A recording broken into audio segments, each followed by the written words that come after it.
안녕하십니까. 코로나19로 드러난 한국 교회 위기의식과 과제를 짚어보는 굿TV 연중특별기획 주여 이 땅을 치유하소서. 오늘은 당회입니다. 당회는 한국 개신교회에서 큰 비중을 차지하는 장로교회의 당회로 목사와 장로로 구성된 교회의 대표기관이라고 할 수 있습니다. 왜 당회가 문제가 되고 있는지 화면으로 먼저 보시겠습니다.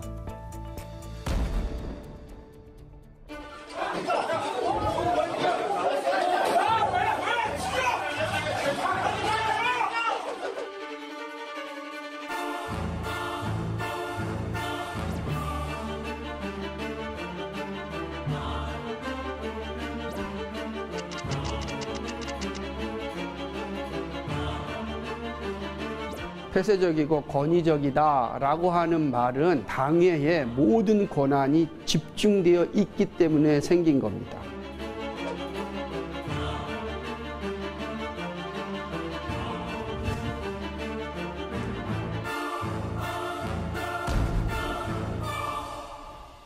오늘 함께 말씀 나누실 분들을 소개해드리겠습니다. 교육아카데미 블루밍 라이프 대표 심경미 목사님 나오셨습니다. 안녕하세요. 경북대학교 역사교육과 김중락 교수님 나오셨습니다. 네, 반갑습니다. 법무법인 서교 강문대 변호사님 나오셨습니다. 반갑습니다. 반갑습니다. 교회 갈등 관리 교육기관 한국 피스메이크 대표 여삼열 목사님 나오셨습니다. 네, 안녕하세요. 반갑습니다. 앞서 말씀드렸듯이 당회는 장로교에서 사용하는 명칭이고 감리교 등 장로교회가 아닌 교단에서는 체계가 조금 다른데요. 이 부분에 대해서 김중락 교수님께서 간단히 좀 설명을 해주시겠습니다. 당회는 장로교회의 최고 의결기구라고 할 수 있겠습니다. 그런데 이 다른 교파에서는 이 이름을 쓰지 않는 경우가 많습니다. 또는 다른 교파에서는 운영위원회 또는 교회위원회 또는 사무처리회 등등의 이름을 가지고 있기도 합니다. 그래서 당회는 장로교회에서 독특한 그런 최고 의결기구를 말하는 것입니다. 그런데 오해할 수 있는 부분은 감리교와 같은 일부 교회에서는 공동의회를 또 당회라고 칭하는 경우도 있습니다. 그러나 오늘 저희들이 의논하고자 하는 것은 당회는 장로교회에서 말하는 교회의 최고 의결기구다 이렇게 얘기할 수 있겠습니다. 네, 김중락 교수님께서 설명해 주신 것처럼 오늘 논의할 당회는 목사와 장로로 구성되는 장로교회 당회입니다. 밖으로 불거져 나오는 교회 문제는 대부분 당회가 잘 운영되지 않기 때문인데요. 여삼열 대표님, 당회 문제점은 무엇이라고 생각하십니까? 당회의 문제점은 당회가 너무 일을 열심히 해서 문제다. 네. 저는 아까 그런 생각을 평소에 해오고 있었거든요. 약간 어폐가 있는 말씀인데 일을 열심히 한다는 것은 사실 당회라고 하는 것은 아까 이제 의결기구라 얘기를 했지만 당회가 의결하는 것은 어떤 교회 행정적인 것이나 돈이나 여러 가지 이런 걸 의결하는 게 아니라 어떤 치리적인 측면이 있죠. 그래서 정말 당회가 하는 일을 열심히 해야 되는데 다른 일까지 열심히 하다 보니까 자꾸 충돌이 생기고 또 그 재직회, 교회 지금 장로교회의 예를 들자면 당회와 재직회가 있는데 교회의 의결은 사실은 의회에서 하는 거죠. 그러면 제가 속한 교단도 헌법에 보면 의회는 재직회와 공동의회지 치리회는 의회가 아니거든요. 그런데 이제 치리회가 자꾸 의회가 할 일을 하다 보니까 의회가 치리회의 하부기관이 되는 거죠. 그래서 요새 그 문제가 되는 것은 당회에서 의결한 것을 재직회에서 실행하는 기구로 재직회가 전락해버리니까 결국 거기에서 이제 시간이 누적되다 보면 이제 불만이 좀 표출되고 또 당회 안에서도 갈등이 발생하고 이런 게 지금 당회의 문제다 이렇게 얘기할 수 있습니다. 네, 부교육자로 10년 가까이 당회를 경험한 심경미 대표님. 당회의 가장 큰 문제점은 뭐라고 생각하십니까? 제가 보기에 당회가 그 교회 리더십의 대표성은 있다고 봅니다. 왜냐하면 성도들의 그 투표에 의해서 뽑혔으니까. 근데 그 당회 구성원인 목사와 그 장로들을 보시면 거의 대부분이 남자분이세요. 그래서 제가 뭐 한 2, 3년에 한 번씩 교회에서 그 당회 사진을 찍으면 저만 혼자 여자였어요. 그리고 나중에 여성 장로님 한 분 생겨서 그분까지 해서 여자 둘. 그래서 정말 새카만데 저 혼자. 이걸 보면서 교회 성도들의 그 60% 70% 이상이 여성분인데 교회 투표로 뽑힌 분들은 장로 같으신 분들은 이제 대부분이 이제 남성으로 이렇게 구성이 돼 있는데 그분들이 온전하게 어떤 그 여성이라든지 청년이라든지 뭐 아이들이라든지 그런 다양한 사람들의 그 요구나 그 필요 사항들을 잘 이렇게 반영하고 있는가 봤을 때 그러기가 쉽지 않은 것 같아요.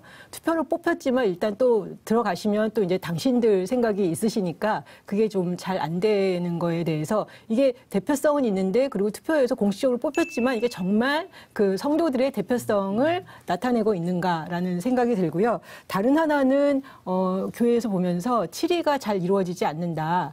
교회 그 당회를 통해서 치리가 잘 이루어지면 교회가 훨씬 더 좀 건강하고 좋은 교회가 될 수 있지 않나라는 생각에서 좀 안타까움이 있습니다. 예. 네. 지금 두 분 목사님 얘기를 들어봤는데요. 장로로 지금 섬기시는 김중락 교수님, 당회에 대해서 어떻게 진단하십니까? 저는 이제 교회마다 차이는 있겠습니다만은 크게 두 가지 문제점이 있다고 봅니다. 문제는 당회가 무엇 하는 기관인지에 대해서 당회원들이 이해가 없다는 것입니다. 당회가 해야 할 일과 하지 말아야 할 일을 이걸 구분 잘 해야 되는데 대부분 당회원들이 그것을 잘 모르고 있고요. 특별히 장로들 경우에 보면 장로의 기능이 뭔지 잘 모르는 경우가 많아요. 그래서 장로가 꼭 당회만 하는 것이 장로의 역할인 줄 그렇게 얘기하는 경우가 많고요. 그리고 또 이것을 최고 의결기구라고 하니까 모든 걸 다 할 수 있는 줄 알고 뭐 집사들의 일까지도 같이 해버리고 재직회가 결정해야 될 일도 당회가 결정해버리고 모든 걸 다 하려고 한다는 것이죠. 두 번째로는 성도들과 소통이 되지 않는다는 것입니다. 그들만의 리그다 이렇게 얘기할 수 있겠습니다. 당회원들은 교인의 대표입니다. 그리고 그들로부터 선출됐습니다. 그것은 다른 말해서 교인들과 늘 소통해야 된다는 뜻을 담고 있습니다. 그래서 성도들이 당회에 의견을 내는 일이 쉬워져야 되는데 그것이 어렵고 또 당회가 무슨 결정을 하면 성도들에게 빨리 알려서 소통을 해야 되는데 이걸 잘 알려주지가 않는 거죠. 하나를 마이너한 부분을 더 얘기하자면 한국교회 당회들마다 최근에 갈등이 너무 심하다. 장로들 간의 싸움도 있고 담임 목사님과 장로들 간의 갈등도 있고 뭐 그래서 이런 부분들이 지금 현재 한국교회 당회의 문제점이다 이렇게 보고 있습니다. 예. 김중락 교수님 말씀을 들어보면 한국교회 당회가 어쨌든 좀 문제가 많기는 많은 것 같은 생각은 듭니다. 강문대 변호사님, 최근 들어 교회 문제가 법정 다툼까지 가는 경우가 부쩍 늘은 것 같은데요. 상황은 어떻습니까? 예, 안타깝지만 그리고 우리가 두 단어를 조합해서 쓰는 게 아직도 좀 어색하게 느껴지지만 교회 분쟁, 교회 문제를 법정에서 다툰다 하는 일들이 상당히 많이 좀 늘어나고 있는 추세입니다. 이렇게 된 원인을 조금 생각해 볼 수는 있겠습니다. 여러 가지 개별적 원인도 있겠지만 좀 유형화를 해본다면 첫 번째 들 수 있는 거는 좀 세대 교체의 시기라는 점도 좀 들 수 있겠습니다. 교회를 개척하신 1세대, 2세대 목사님들이 이제 원로 목사가 되고 또 이제 세습을 하느냐 마느냐 하는 문제 이런 것들이 거기에서 좀 비롯된다고 볼 수도 있고요. 또 사회적 영향으로 시민 의식이 많이 증가를 했는데 교회 내에서 그것들이 충분히 해소가 잘 안 되는 그런 문제도 좀 있을 수 있고요. 좀 말씀드리기 그렇지만 또 교회가 오래되면서 재산이 좀 증가되고 그 관리상의 이해관계 충돌의 문제도 있고요. 그 마지막으로는 이제 개별 교회와 노회 총회의 관계가 온전히 정립이 잘 안 되어서 부당한 간섭이다 아니면 적절한 관리 감독이다 하는 과정 속에서 생기는 교단과 개별 교회에서 생기는 그런 문제들도 지금 많이 생기고 있습니다. 네. 앞서 언급하신 것처럼 이 당회의 불합리한 운영이나 내부 갈등이 사실 있어도 밖으로 불거져 나오기까지는 이게 알 수가 없다는 것이 큰 문제인 것 같습니다. 뉴스에서 목사의 전행으로 인한 사건을 많이 접하다 보니 교회는 목사가 혼자 마음대로 하는 걸로 생각하시는 분들이 많은데요. 우리 여삼열 대표님, 당연히 민주적 운영을 표방한 제도 아닙니까? 그런데도 왜 이렇게 목사의 전횡이 문제가 되는 걸까요? 예. 우리 아까 김준호 교수님께서 장로님으로서 막 이 장로님 자아 비판을 많이 하시는 것 같으니까 저도 이제 목사로서 목사의 전횡에 대해서 좀 얘기를 하자면 사실은 전체 교회의 퍼센테이지 중에서 목사가 마음대로 전횡할 수 있는 교회는 몇 퍼센트가 될까? 그 퍼센테이지는 사실 그렇게 높지는 않은데 목사님들이 이 교인들 눈치 많이 보거든요. 장로님들 눈치 보고. 그러나 이제 전횡이라고 하는 단어가 붙는 목사님들은 되게 이제 개척을 하셨거나 또 부임하셔서 개척에 준하는 영향력을 미치신 분, 한 20년 이상을 사역하시고 본인이 부임할 때와 한 20년 사역한 결과 어떤 그 교회의 양적인 영향에 현격한 차이가 생겼을 때 이제 그때 대개 그 전횡이라고 하는 단어들이 이제 따라붙기 시작을 하는데요. 저는 그게 위임 목사라고 하는 용어와 역할에 대한 오해에서 좀 시작되지 않는가 이런 생각이 좀 듭니다. 원래 그 장로교에서 제도에서 추구하는 그 위임 목사라고 하는 거하고 아까 우리 변호사님도 얘기하셨지만 일반 법에서 얘기하는 위임 관계라고 하는 거하고 좀 다르거든요. 이 위임은 교인들의 권한을 목사님에게 위임했다. 이렇게 되면 전행이 되겠죠. 그러나 이 위임이라고 하는 것은 그 노회의 권한을 그 목사에게 위임하여 그 지교회에 가서 그 지교회를 섬기도록 하는 것이 위임 목사거든요. 그럼 이제 위임 목사는 전통적으로 우리 어떤 교회 속에서 볼 때 내가 위임 목사로 갔다 그러면 노회의 대리자로 가서 그 교회의 기본적인 세 가지 회가 있습니다. 당회라고 하는 치리회가 있고 또 공동의회 재직회라고 하는 의회가 있고 이 세 가지 회의 의장이 되는 거예요. 의장. 그래서 어떤 목사님은 그 주장을 하기를 교회 개혁에 대해서 얘기를 할 때 왜 재직회는 의장이라고 그러고 공동회는 의장이라고 그러는데 당회는 의장이라고 안 하냐. 당회도 의장이다라는 거예요. 당회도. 근데 당회장 하려니까 마치 이제 영어로 얘기하면 모더레이터인데 프레지던트와 같은 생각이 자꾸 든다는 거예요.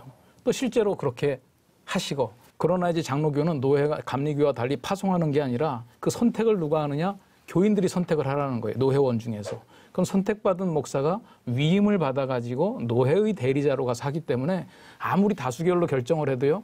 위임 목사에게는 거부권이 있습니다. 노회의 대리자로.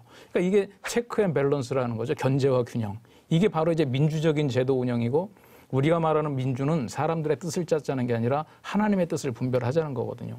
그런데 이제 목사님들이 좀 이러다 보니까 스트레스를 많이 받죠. 교인들 막 눈치 보고 이러다가. 그러나 노회에서 그 목사에게 전권을 준 게 하나 있어요. 강도권. 그러니까 목사는 뭘로 행사를 해야 되느냐. 설교하고 교인들을 신방하면서 자기의 지도력을 나타내야 되는데 설교라고 하는 것이 얼마나 대단합니까? 질문도 안 받고 막 30분씩 40분씩 그냥 일방적으로 이런 권한까지 줬는데 아까 교수님 얘기하신 대로 행정적인 것까지 책임다는 것은 이건 너무 기울어져 버리는 거죠.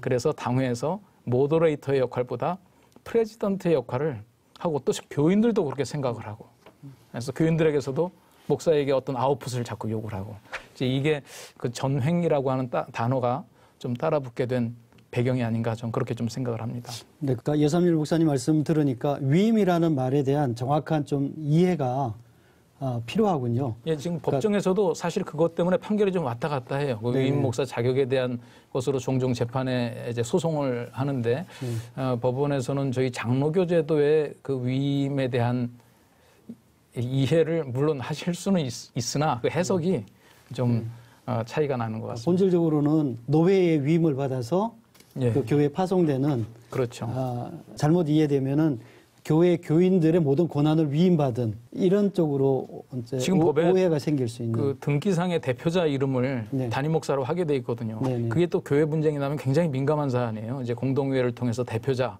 명의 바꾸는 거. 그러다 보니까 아마 자꾸 그 프레지던트의 개념으로 네. 생각을 하게 되는 거 아닌가. 그러니까 이 부분은 방송을 들으시는 모든 분들이 잘 명심해야 될 중요한 내용이라는 생각이 듭니다. 우리 심경희 대표님 어떻게 생각하십니까? 저는 이제 이걸 처음 접했을 때 목사의 전횡, 아까 이제 여삼열 목사님께서도 말씀하셨는데 그렇게 하실 수 있는 목사님이 얼마나 될까? 담임 목사 이렇게 청빙을 받아가서 목회를 하시는 경우에는 이게 쉽지가 않은 것 같아요. 담임 목사님과 그 장로님들 간의 그 어떤 알력, 알력도 이제 굉장히 심한 경우가 있고 어떤 경우에는 청빙을 받아서 갔지만 위임을 안 해주시고 그냥 그 담임 목사님을 내보내는 경우도 있고 저는 이제 그런 경우도 이제 심심치 않게 들으면서 이거는 누구의 전횡인가 그리고 당회가 정말 민주적 대의 조직인가 그리고 또 하나는 이제 목사로서 어떤 이야기들 가끔 제가 이제 들었던 경우에는 그러니까 담임 목사님이나 이렇게 개척한 경우가 아니라면 이제 청빙받아서 가거나 이렇게 갔을 때 목사님들은 되게 이렇게 계속 바뀔 수 있잖아요. 뭐 은퇴하시고 뭐 또 새로운 목사님이 가시고 근데 장로님들이나 성도님은 그 교회를 계속해서 지키실 수 있어요. 그래서 그런 분들 입장에서는 목사들은 왔다 가는 사람이지만 우리는 왔다 가는 사람이 아니다. 그런 경우에는 목사들이 뭐 전횡을 하거나 이런 것도 어렵고 권위를 가지고 이렇게 사역하기도 쉽지 않은 경우도 많이 봤습니다. 예. 네. 잠깐만 첨언을 네, 네. 하도록 하겠습니다. 네. 우리 여 목사님께서 그 당회장은 모더레이터다 이렇게 얘기했는데 예, 정확한 용어입니다. 그게 모더레이터라는 게 뭐냐면 어떤 회의가 있으면 회의를 주재하는 사회자가 있지 않습니까? 사회자를 모더레이터라고 하는 거거든요.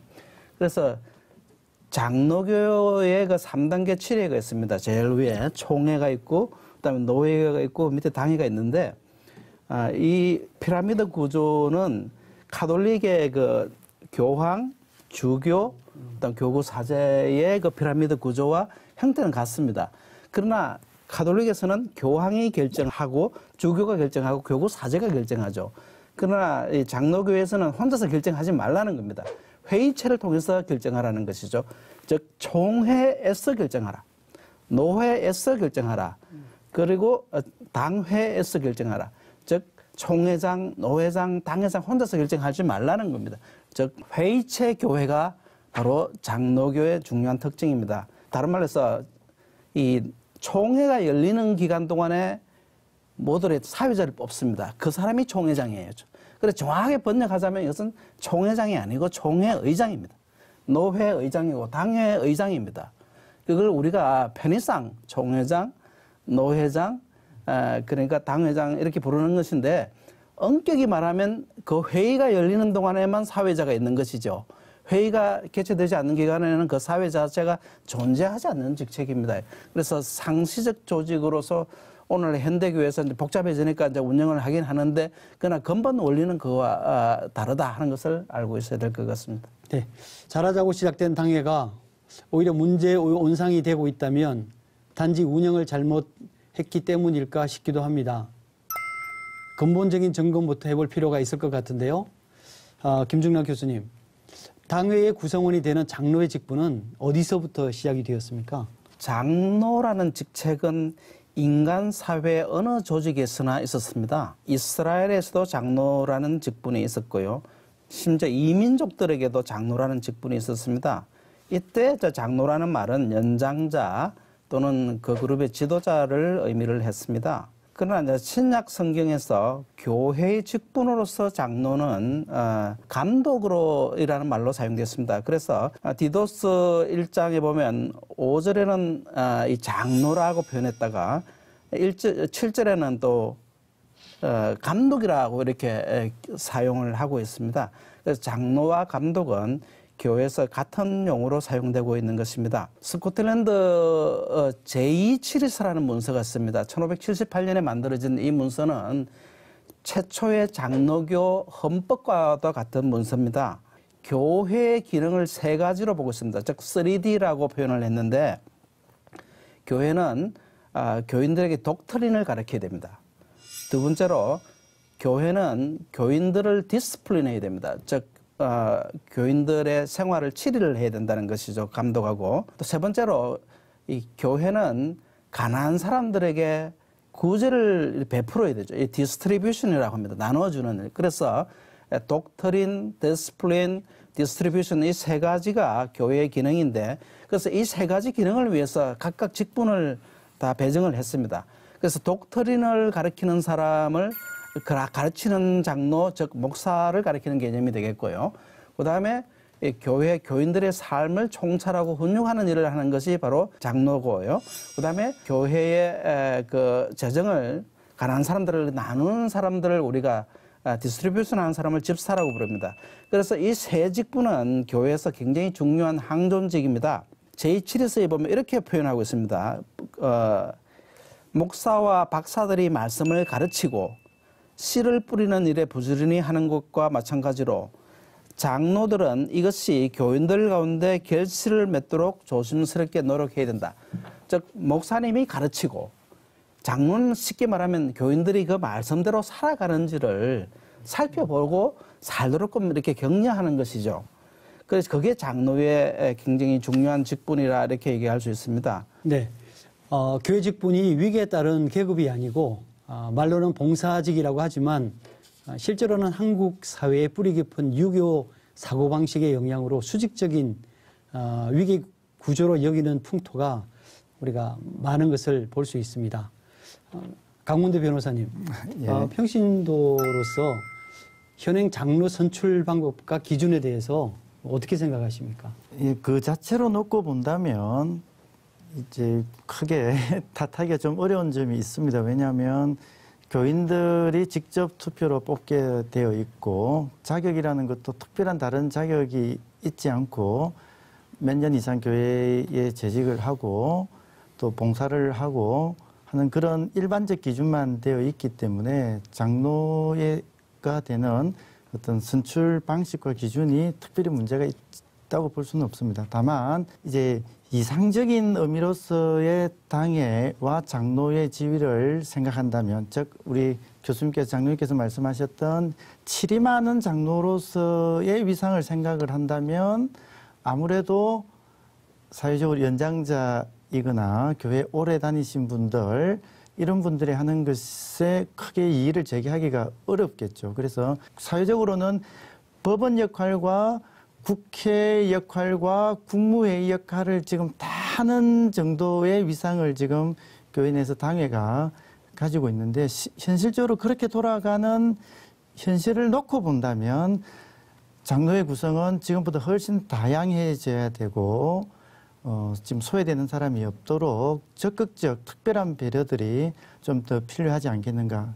그렇게 본다면 여성뿐만 아니라 젊은 층, 또 사회적 지위에 따른 또 교회 대표성을 강화하는 부분, 이런 것들에 대한 세밀한 또 좀 수정이, 대폭적인 수정이 좀 있어야 되지 않겠는가, 이런 생각을 하게 됩니다. 네. 신경미 대표님께서는 어떻게 생각하십니까?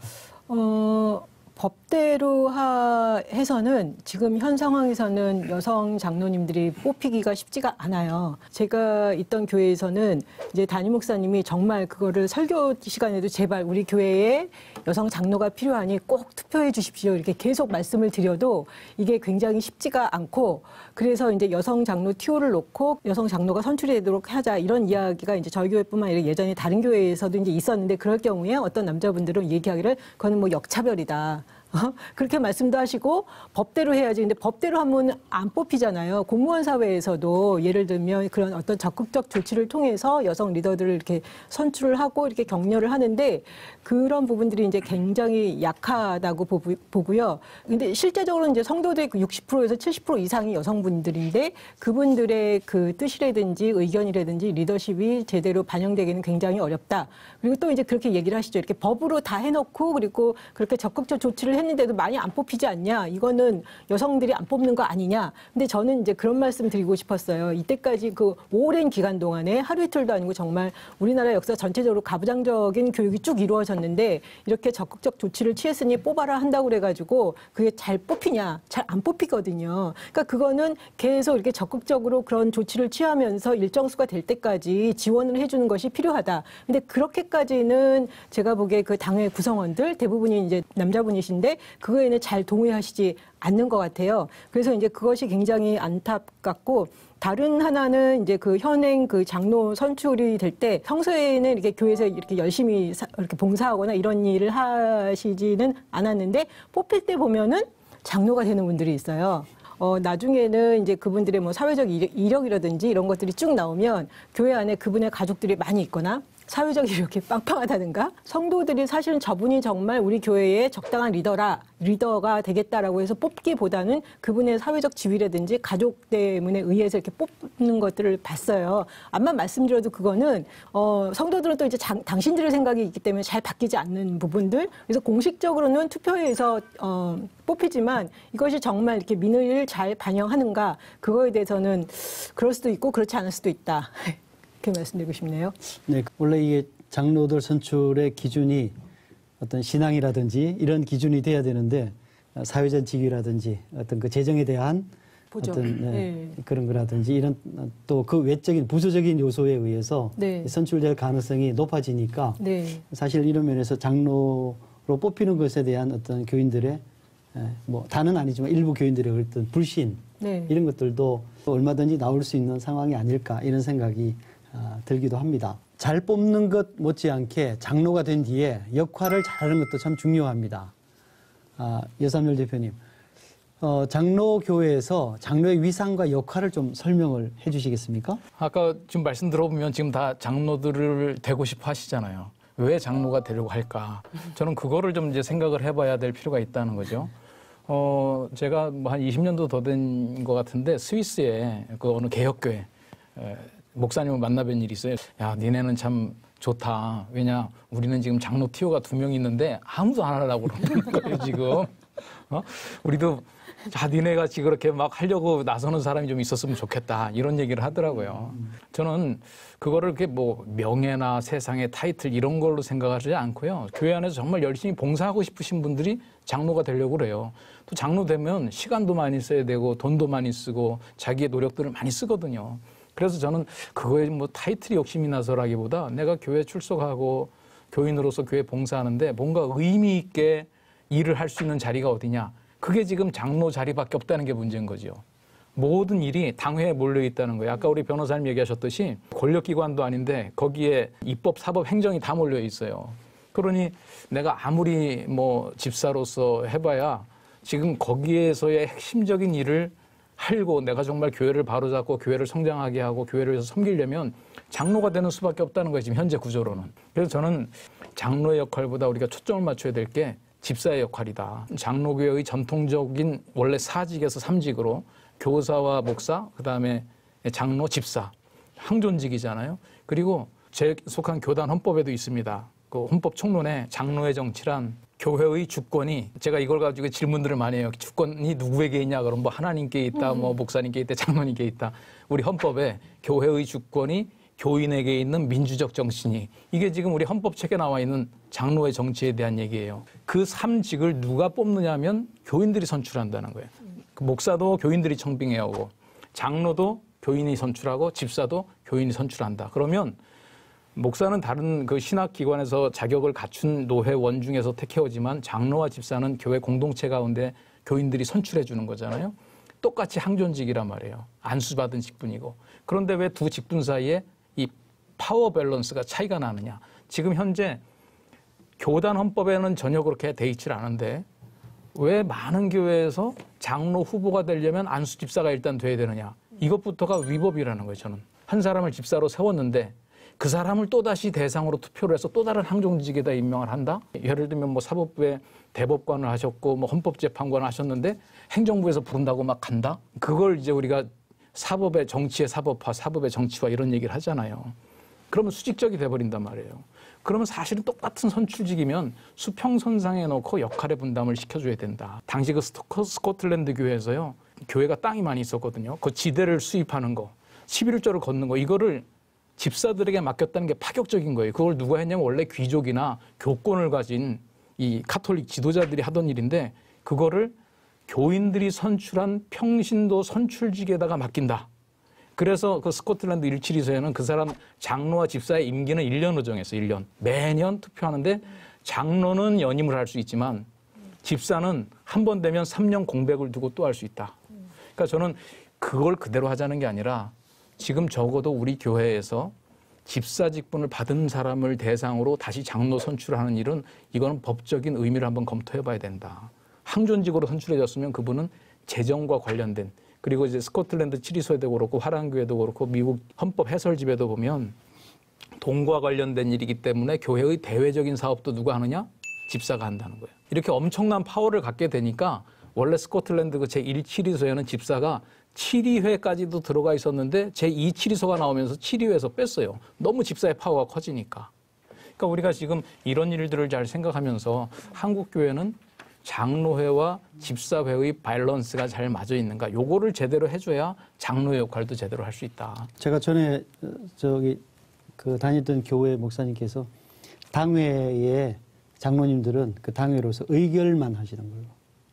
그다음에 나머지 교회의 모든 기관의 장은 다 집사들이 하시는 걸로 바꿔놨더니 그 당회의 권한이 굉장히 그 장로님들의 권한이 굉장히 축소된 거죠.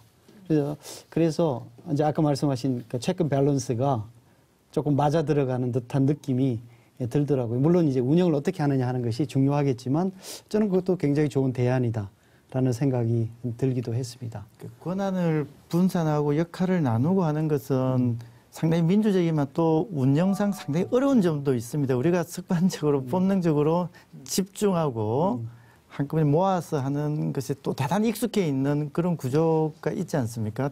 회사 운영하듯이 교회 운영하는 것도 좀 많이 들어와 있는 것 같습니다. 즉 장로 되는 것을 회사에 임원 되는 것으로, 회사의 임원은 제한은 없죠. 영업하던 것이든 조직하는 것이든 이런 모든 일들이 회사의 대표이사와 이사들, 즉 임원들에게 다 위임되어 있지 않습니까? 근데 은연중에 암암리에 우리 교회 내에서도 견제와 균형, 역할 분산 이런 가치는 많이 사라지고 그냥 당위에 집중을 해서 효율적으로 일을 처리하자라고 하는 것들이 퍼져 있는 것이 아닌가 이런 생각이 듭니다. 예. 아마도 그 부분은 우리가 그 효율을 나오고 또 집중 이게 나누면 좀 힘들다고 그랬잖아요. 그러니까 그게 사실은 성장에다 초점을 맞추느냐, 성숙에다 초점을 맞추느냐 이제 그 차이가 있는데 아마 여러 가지 우리의 그 역사적이거나 우리 사회적인 배경으로 성장, 특히 양적 성장에다가 초점을 맞추고 또 그것도 뭐 이제 의미가 있는 거니까요. 이제 그럴 때는 좋았는데 성숙에 초점을 맞췄을 땐 좀 여러 가지 많은 문제점들이 있고 아마 그래서 오늘 우리가 이런 논의를 하게 된 거 아닌가 싶습니다. 네, 교회 대표적인 기관인 당회의 구성과 역할 등에 대해 이야기를 나누고 있습니다. 당회뿐만 아니라 교회 직분과 조직에 대한 올바른 인식이 필요한 것 같습니다. 코로나 시대에 세상의 도전을 받는 한국 교회와 성도들이 다시금 복음의 빛을 발하기를 소망하는 굿TV 특별기획 주여 이 땅을 치유하소서를 함께하고 계십니다. 분열이 있는 경우들을 보면 대부분이 또 목사님들과 당회원들 간에, 장로님들 간에 그런 파벌 싸움이 또 진행되는 경우들도 보게 되는데 가장 큰 이유가 욕심이 아닐까 싶어요. 하나님 나라를 위하고 교회를 위하고 또 교인들을 위한 욕심이라면 그렇게 싸울 이유가 없을 텐데 한국 교회는 직분을 계급론으로 바꿔버렸습니다. 그래서 성도에서 서리집사에서 안수집사에서 장로로 이렇게 올라가는 계단식이 된 거죠. 이게 성경과 전혀 관계없는 구조죠. 그러다 보니까 마지막 꼭대기가 장로가 되는 거죠. 그런데 그 장로가 될 때는 모든 권한을 다 가지고 있죠. 그러니까 당연히 폐쇄적이고 권력지향적이 될 수밖에 없는 거죠. 임직할 때에 또 돈을 요구하기도 하고 이런 일들이 있어요. 그러니까 올라갈 때마다 더 많은 돈을 내어서 직분을 가지게 되니 그러니 그 다음 올라갈 수 없는 마지막 직분을 가진 사람들은 어떤 마음이 생기겠습니까? 실제 당회가 구성되는 이제 뭐 모델을 보면 뭐 담임 목사님과 뭐 소수의 이제 장로님들 이렇게로 구성이 되어지고 뭐 어떠한 조직이든 간에 소수에게 모든 힘과 의결권이 주어지면은 그 조직은 결국 좋지 못한 방향으로 갈 수밖에 없다는 생각이 들고요. 당회는 폐쇄적이고 권위적이다. 그래서 교인들의 의사가 제대로 반영 안 되고 소수의 결정에 대해 견제와 감시를 할 수 없다는 지적인데요. 강 변호사님, 이런 문제들을 보완할 수 있는 방법이 없을까요? 치리의 역할에 주안점을 둔다면 그것을 아주 공개적으로 한다거나 아주 대정적으로 한다는 것은 좀 있기가 힘들겠죠. 그것은 권위를 가지고 약간은 수직적으로 이제 권고적으로 해야 될 일이 있을 것입니다. 그러니까 그렇게 한다고 했을 때는 일반적 사회에서 하는 기준을 함부로 적용할 수는 없다고 봅니다. 그러나 지금처럼 여러 가지 교회 일을 다 처리하는 기관으로서의 당회를 생각한다면 그런 경우에는 당연히 이제 당회에 대해서 좀 개방적이고 민주적이고 소통적인 덜 권위적인 모습을 가질 것을 필연적으로 좀 요구하게 되지 않겠나 싶습니다. 그래서 하는 게 참관을 할 수 있게 하는 문제, 최소한 교회 행정과 관련된 그 치리가 아닌 행정과 관련된 문제에 있어서라도 참관을 한다거나 교회 회의록을 열람을 한다거나 이제 이런 것들이 좀 보장이 되어야 되는 그런 문제들이 지금 제기되고 있습니다. 뭐 좀 부끄러운 현실이긴 하지만 법원에서 그걸 제공하라, 열람하라라고 하는 결정을 내리기도 합니다. 거부했을 경우. 우리가 아는 대형 유명한 교회에서도 그런 결정이 나기도 했었죠. 그렇기 때문에 법원의 결정이 나기 전에 또 교회에서 분쟁이 생기기 전에 지금 현재 당회에서 스스로 좀 개방하고 소통하고 열람케 하고 하는 것들이 좀 필요하지 않겠나 이런 생각이 듭니다. 당회의 참관이나 당회의 회의록을 열람을 보장하는 것이 의사결정 과정의 투명성을 보장하는 방법이 될 수 있을 것이라는 말씀인데요. 아예 당회 대신 평신도가 중심이 된 운영위원회, 사역자 회의를 만들자는 제안도 있습니다. 김중락 교수님, 이런 기구들이 당회를 대신할 수 있겠습니까? 최근에 목사, 장로가 아닌 사람들로 구성되는 그런 운영위원회를 운영하는 교회들이 상당히 많이 나타나고 있습니다. 저는 이것이 장로교회가 아니라면 가능한 의견이라고 생각합니다. 어느 교회든지 최고 의결기구가 대표성만 담보할 수 있다면 가능할 수 있다고 보는데요. 그러나 이것은 장로교회에서는 어려울 듯합니다. 장로교회에서 당회는 교인들에 의해서 선출되고 또 안수받은 목사와 장로들에게만 그 대표성을 부여하고 있습니다. 왜냐하면 이들에게 영적인 기능이 있다고 보았기 때문인데요. 우리가 영적인 기능이 없는 사람들에게 그 대표성을 부여할 수는 없겠죠. 예를 들어 가지고 당회가 할 수 있는 일 중에 하나가 교인을 치료하는 경우도 있습니다. 교인들의 삶을 이렇게 돌보다 보면 뭐 잘못한 사람이 있으면 불러서 훈계하기도 하고 벌을 내리기도 하는데 당회원들이 아닌 목사 장로가 아닌 다른 사람들에게 공개해서 하자, 이건 근본적으로 불가능한 일이고 이건 극단적으로 조심해야 될 일들이기도 합니다. 기본적으로 당회가 시작하기 전에 오히려 이제 교인들에게 오늘 저녁에 당회가 있다, 건의할 것이 있으면 누구에게 건의를 사항을 내라, 이렇게 교인들에게 격려를 하고, 그 다음에 또 당회가 무슨 회의를 하고 나면 교인들에게 공개할 일이 있으면 요새는 SNS든지 뭐 여러 가지 그 도구가 많지 않습니까? 이걸 통해서 즉시 알려줘야 됩니다.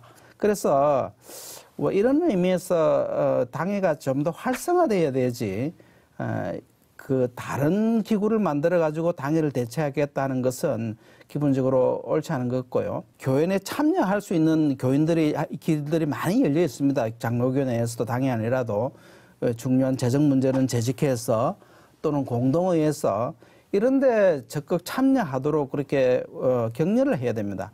많이 참석해달라, 또 좋은 의견을 내달라, 당회가 이런 결정을 하고 또 격려를 하면서 소통하는 것이 좋다, 이렇게 생각하고요. 기본적으로 최고 의결기구로서 운영위원회를 두는 것은 장로교 내에서는 어렵다, 이렇게 저는 개인적으로 보고요. 다만 자문기구로서 각 뭐 여성 대표, 나이 대표, 청년 대표, 뭐 학생 대표 등등 불러서 의견을 듣는 이런 당회가 충분히 할 수 있다고 생각합니다. 저는 당회 대신 평신도 중심이 된 그 운영위원회가 얼마나 이렇게 잘 운영이 되면 좋지만, 솔직히 말해서 이제 뭐 목사들 같은 경우에는 풀타임으로 일을 하고 장로님들도 리더로서 이제 많은 시간을 교회에 투자를 하는데, 일반 성도들의 입장에서는 이제 자기의 직업을 갖고 나머지 시간에 일을 하고 맡아서 책임을 지는 게 사실은 굉장히 버거울 수도 있고요. 쉽지 않을 수 있고 교회 전체를 이렇게 보고 뭐 운영이라든지 그 리더십의 그 필요들을 잘 아는 것이 쉽지가 않은 것 같아요. 제가 아는 교회는 이렇게 뭐 당회를 대체하는 기구는 아니지만 이렇게 위원회별로 이렇게 구성이 돼 있었는데 굉장히 부담스러워하시는 분도 있고, 장로님들 같은 경우에도 이제 일하시면서 대부분 하시기 때문에 이제 잘 모르는 부분들은 다시 이제 목사들한테 이제 일이 올라오는 거죠. 이 자료들을 달라, 뭐를 달라, 이런 방식으로. 그러니까 정말 적극적인 분들 가운데는 그런 사역자 위원회를 만들어서 우리가 일을 하겠습니다라고 하시는 분도 있지만, 솔직히 그렇게 해서 적극적으로 참여해서 일을 하시는 분들이 얼마나 있는가, 그리고 이제 그분들의 한계도 있고 시간도 있고, 그래서 굉장히 어려운 것들을 좀 봤고요. 그리고 그 당회 구성원인 목사와 장로의 그 임기제, 뭐 재신임제 이런 것도 얘기를 나오는데, 저는 보면서 목사 임기제 얘기 나오면 장로 임기제도 같이 얘기가 나와야 된다고 봐요. 장로도 같이 이제 그 책임 있는 리더로서 일을 해야 되니까. 근데 뭐 저 장로 신임제 있다는 교회 가끔 들어보기는 한 것 같은데 그렇게 많지 않고요. 그리고 이걸 보면서 이게 그 교회 안에서 그 목회자라든지 그 리더에 대한 그 신뢰가 잘 형성이 돼 있는 상태에서는 이 재신임제가 어떤 선순환 효과를 가져올 수도 있지만, 만약에 서로 간에 이게 신뢰 관계가 잘 형성되어 있지 않다면 그것이 이제 안정적으로 목회를 하고 교회를 이끌어 나가는 데 있어서 하나의 어떤 이렇게 위험 요소나 이렇게 어려움을 자초할 수도 있지 않은가. 그래서 그 부분에 대해서도 우리가 좀 고민을 하고 생각해야 되지 않을까라는 생각을 좀 해봅니다. 네, 강 변호사님. 조금 전에 우리 신경미 대표님께서 목사 임기제가 실행이 되면 장로 임기제도 당연히 가는 것이 마땅하지 않는가, 이렇게 말씀을 하셨어요. 근데 혹시 이게 목사 임기제와 또 장로 임기제가 동시에 이렇게 실행되는 어떤 좋은 사례들이 있습니까? 저는 지금 모든 교회의 문제에 있어서, 분쟁에 있어서 가장 크게 작용하고 있는 게 목사님이 이제 임기가 정해져 있지 않다라고 하는 문제입니다. 사실 교회 내에서 목사님의 설교를 계속 듣게 되고 목사님의 방침을 계속 따르게 되는데, 그게 적절한 기간 내면 당연히 대표자로서 지도자로서의 권위에 복종을 하지만 10년, 20년을 계속 그렇게 해야 된다 그러면 그걸 못 참겠다고 하는 분들이 나오는데, 그러면 목사님 뭐 사임을 권고하는, 그러니까 아무런 제도적 장치 없이 그냥 좀 목사님 다른 데 가시죠 하는 식으로 제안이 들어가고 권고가 들어가고, 그러다 보면 갈등이 많이 생기거든요. 이 갈등을 합리적으로 수습하는 방법은 임기제를 설정을 하는 것이 좀 불가피하지 않는가라는 생각이 조금 들고요. 임기 관련해서는 지금 그 정년에 대한 제한만 지금 돼 있고, 합동헌법에 이제 7년에 한 번씩 재신임 할 수 있다 이렇게 되어 있습니다. 보통 재신임 한다 안 한다로 규정이 돼야 되는데 할 수 있다라고 되어 있으니 통상 잘 안 하는 식이고, 이전에는 굳이 할 이유가 없었던 적도 많이 있었다고 생각을 합니다. 그리고 장로나 항존직으로서 우리가 섬기는 분들에 대해서 함부로 이제 임기에 따라서 교체를 한다는 생각을 하는 게 썩 바람직하다고는 생각을 않지만, 갈등이 생겼을 때 그 갈등을 해결하는 방법으로서 임기제는 조금 불가피한 게 아닌가, 저는 그렇게 생각을 하고 있습니다. 정말 엉터리 같은 목회자가 왔습니다. 그런데 교인들은 모든 교인이 불만을 갖고 있는데 억지로 합법적으로 왔으니까 참아야 되는 그런 상황이 발생할 수 있겠죠. 그렇게 가서는 안 되는 일이죠. 지도자니까 교인들로부터 존경을 받아야 되는데, 장로도 마찬가지입니다. 한 번 뽑혔다고 해서 이 사람이 죽을 때까지 마음껏 자기가 그 교인들의 지지를 못 받는 사람이 장로해서는 안 되는 일입니다. 그래서 우리가 최악의 경우를 걸러내기 위한 하나의 제도로서, 스크린 장치로서 이런 임기제는 저는 꼭 필요하다 이렇게 생각합니다. 교회가 청빙을 해야 될 의사나 책임도 있는 반면에 또 청빙을 철회하는, 그렇지만 마음대로 철회하는 것이 아니라 서로 합의하에 일정 기간을 두면서 재신임이라는 어떤 그런 과정들을 통해서 계속해서 그 목회자가 그 목회를 지속할 수 있도록 제도적으로 만들어주는 것도 어떻게 보면은 좀 합리적인 제도일 수도 있다라는 생각이 들고요. 여삼열 대표님, 오랜 시간 동안 교회 내 갈등 해결을 위해서 활동을 해오셨습니다. 근데 특별히 당의 갈등 방지를 위해서 대표님께서 생각하시기에 어떤 좀 장치들이 좀 필요하다 생각하시는 것이 있습니까? 우리 현재 대한민국의 교회에서는 당회의 기능을 자꾸 얘기하는 것보다 오히려 재직회의 기능을 강화시켜주는 것이 더 현실적인 것일 것이다. 이게 뭐냐면 재직회의 운영을 안수집사 중심으로 운영하라는 거죠. 그래서 뭐 권사님, 장로님, 집사님들 다 참석할 수 있고 제가 말씀드리는 건 안수집사가 기본이에요. 서리집사 말고. 근데 우리는 지금 이상하게 운영되고 있는 게 서리집사가 안수집사보다 뭐 한 10배, 20배는 더 많은, 이거는 비정상적인 거죠. 서리집사라고 하는 것은 우리 교회 지금 집사가 재정 문제와 구제 일을 담당하기 위해서 10명이 필요한데 지금 8명밖에 없어요. 그럼 2명이 모자라는데 이걸 누가 임명하느냐? 그게 당회의 권한이죠. 당회에서 서리집사를 임명했기 때문에 그 사람들의 자격은 1년밖에 안 되는 거예요. 왜냐하면 선출직이 아니니까. 그래서 재직회를 안수집사에게만 의결권을 주면 저는 교회 분위기가 굉장히 달라질 것이다. 아까 우리 사회자께서도 경험하셨던 그런 경험들이 살아날 것이다. 그래서 의논을 함께 하지만 그 결정권은 항존직인 안수집사에게만 주는 방안이 저는 굉장히 현실적인 방안이라고 생각하고요. 그 다음에 이제 이 갈등 방지를 위해서 노회적인 차원으로 준비하는 것은 시찰 기능입니다. 시찰. 노회 안에 이제 시찰회라고 하는 게 있는데, 시찰이라고 하는 것은 그냥 우리가 요새 사회에서 많이 나오는 단어 중에 유사한 게 하나 있어요. 감찰. 이 감찰 기능입니다. 그러니까 이 시찰회, 지금도 제가 속한 교단의 헌법에 보면 시찰회의 그 권한 중에 뭐가 있냐? 청함이 없으나 참석할 수 있고, 이거 굉장히 강력한 단어예요. 당회를 하는데 시찰위원이 똑똑똑하고 저 시찰위원인데 좀 당회 참석하러 왔습니다. 그러면 거부하지 못한다는 거예요. 이게 왜 중요하냐면 갈등이라고 하는 것은 표출되고 노회에 드러나면 그때부터는 이제 법적인 해결밖에 없습니다. 수습이 힘들어요. 조기 발견이 중요하거든요. 그러니까 시찰이라고 하는 것은 막 우리가 정보를 캐놔가지고 악용하려는 것이 아니라 사전에 장로님들이나 담임 목사님이 얘기를 하지 않고 있지만 그 교회에서 무슨 일이 일어나고 있는지를 탐문하고 방문하고 정보를 수집하고, 이게 시찰회의 중요한 기능이거든요.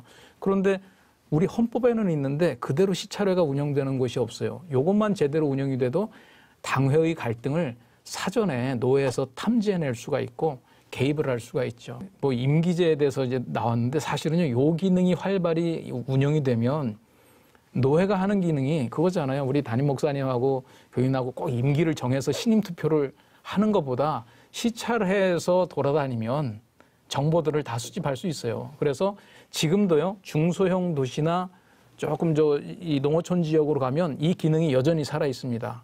어느 교회에서 좀 문제가 생기잖아요. 그럼 벌써 노회에서 감지를 해가지고 장로님들하고 협의해서 목회자도 어떤 분은 개척에 능한 분이 있고 어떤 분은 갈등 관리에 능한 분이 있고 어떤 분은 마무리를 잘 하시는 분이 있어요. 그래서 이런 역할들을 시찰회에서 해줄 수 있다. 그래서 저는 개인적으로, 교회적으로, 노회적으로 이런 것이 좀 준비가 돼야 되지 않겠나 생각을 합니다.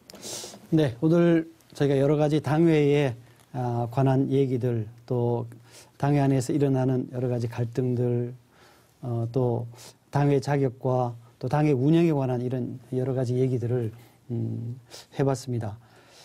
주제와 관련해서 좀 덧붙이고 싶으신 말씀이 있으면 저희가 간단히 좀 부탁드리도록 하겠습니다. 어쨌든 당의 기능이 좀 복합적으로 되어 있는데 좀 쪼개어서 구분해서 살펴볼 필요가 있겠다. 그래서 같은 건 같게 다른 건 다르게 하나님의 것과 가이사의 것, 또 행정적인 것과 교의적인 것, 치리 부분 이런 것들을 나누어서 각 기능에 맞는 조직과 활동들이 잘 좀 배치가 돼야 되겠다 이런 생각이 듭니다. 한국 장로교단은 헌법이 뭐 꼭 스코틀랜드 아니면 미국 북장로교, 남장로교 그대로 따라야 된다는 건 아닌데, 우리가 뭔가 우리에게 맞는 뭐 운영위원회든 뭔지는 고민하기 전에 과연 장로교회라면 또 뭐 우리가 다른 교단이라면 감리교, 성결교, 뭐 순복음 다 원래의 개혁교회의 취지가 있어요. 로만 카톨릭으로부터 우리가 프로테스탄트다. 그러면 그 교회의 고유의 그 정신이 뭐냐, 그것이 담겨 있는 제도가 뭐냐, 이거를 좀 충분히 연구하고 그 다음에 우리 것으로 적용할 필요가 있다. 이제 그런 의미에서 김 교수님 얘기하셨던 그 스코틀랜드 제1치리서, 제2치리서, 이거는 뭐 장로교회의 시작이고요.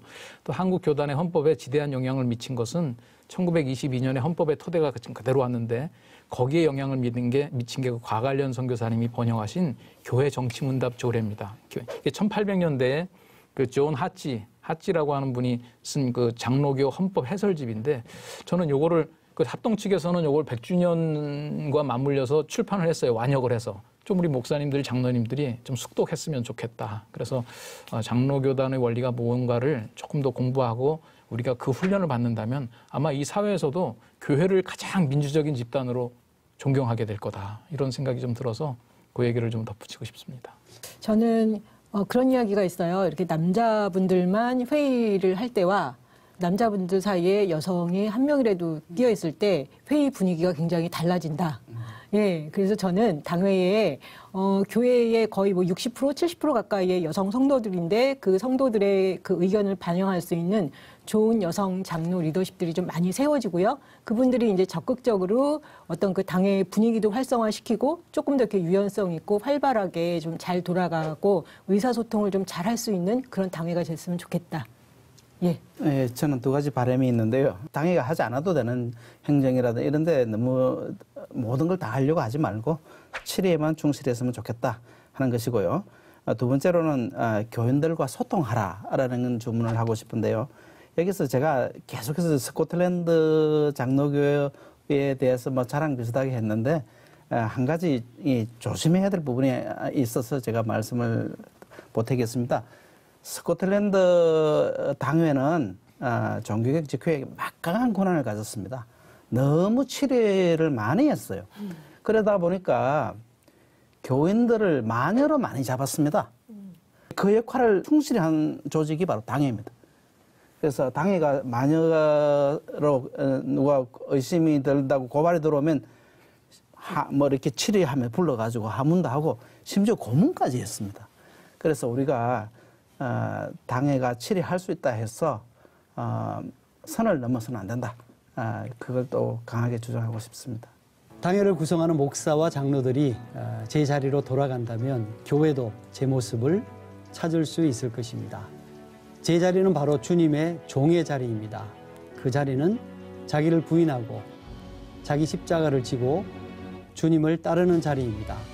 코로나19가 드러낸 교회의 위기와 당면 과제들을 짚어보는 포스트 코로나 연중 특별기획 주여 이 땅을 치유하소서. 오늘 준비한 순서는 여기까지입니다.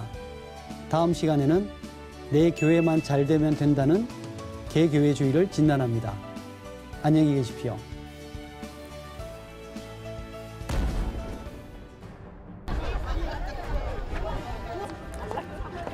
예수님 믿으세요?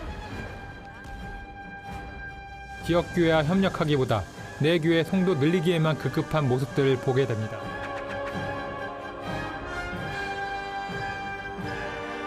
교회 무슨 초청의 날 뭐 이런 거 할 때 보면 다른 교회 다니는 사람도 오늘은 좀 우리 교회 모시고 오십시오. 내가 다니는 이 교회가 잘 되면 된다. 다른 건 모르겠다. 정당은 지경점이고 교회는 모여라, 헌금되라, 건축하자. 개교회주의로 더 나아가서 개신자주의로까지 가게 되는 거예요.